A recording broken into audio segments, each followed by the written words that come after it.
Hi friends, ఈరోజు tomato పచ్చడి ఎలా పట్టాలో చూద్దాం. దేశవాళీ టమోటాలు 1 కేజీ టమోటాలు తీసుకున్నాను. బాగా కడిగి వాటిని తుడిచి ఒక గిన్నెలో పెట్టుకుని ముక్కలుగా కట్ చేసి ఒక ప్లాస్టిక్ బౌల్లో వేసి దానికి సరిపడా ఉప్పుని వేశాను. వీటిని ఊరబెడుతున్నాము. ఒక నైట్ అంతా ఉంచేసేయాలి. వీటిని ఇవాళ మార్నింగ్ ఉప్పులో ఊరేసాను నేను. రేపు మార్నింగ్కి నేను ఓపెన్ చేస్తానన్నమాట.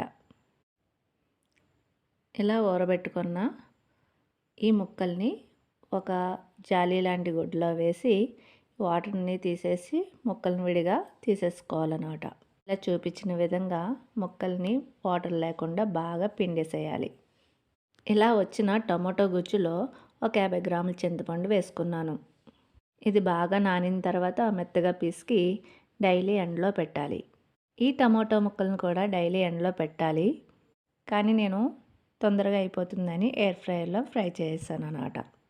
ఎయిర్ ఫ్రైయర్లో ఎందుకు చేశానంటే ఫంగస్ ఎక్కువగా పట్టకుండా ఉంటుంది, బూజు అలాంటిది లేకుండా ఉంటుంది అని చెప్పేసి నేను ఎయిర్ ఫ్రైయర్లో పెట్టాను.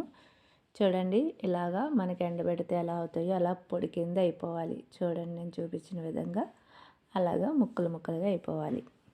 ఈ టమాటో ముక్కల్ని మిక్సీ జార్లో వేసిన ఈ ముక్కలు చూడండి ఇలా పౌడర్లా అవ్వాలి.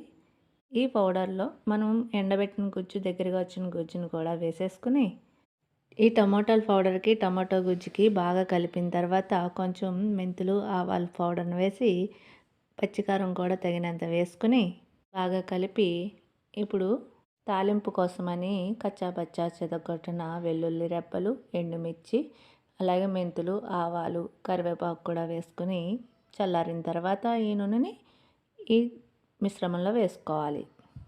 ఈ పచ్చడిని మొత్తంగా కలిపి ఒక బౌల్లో కానీ ఒక జార్లో కానీ తీసుకోవాలి. అంతేనండి, టమాటో పచ్చడి రెడీ. ఇలాంటి మంచి మంచి వీడియోస్ కోసం లైక్ చేయండి, షేర్ చేయండి, సబ్స్క్రైబ్ చేయండి. Thank you for watching.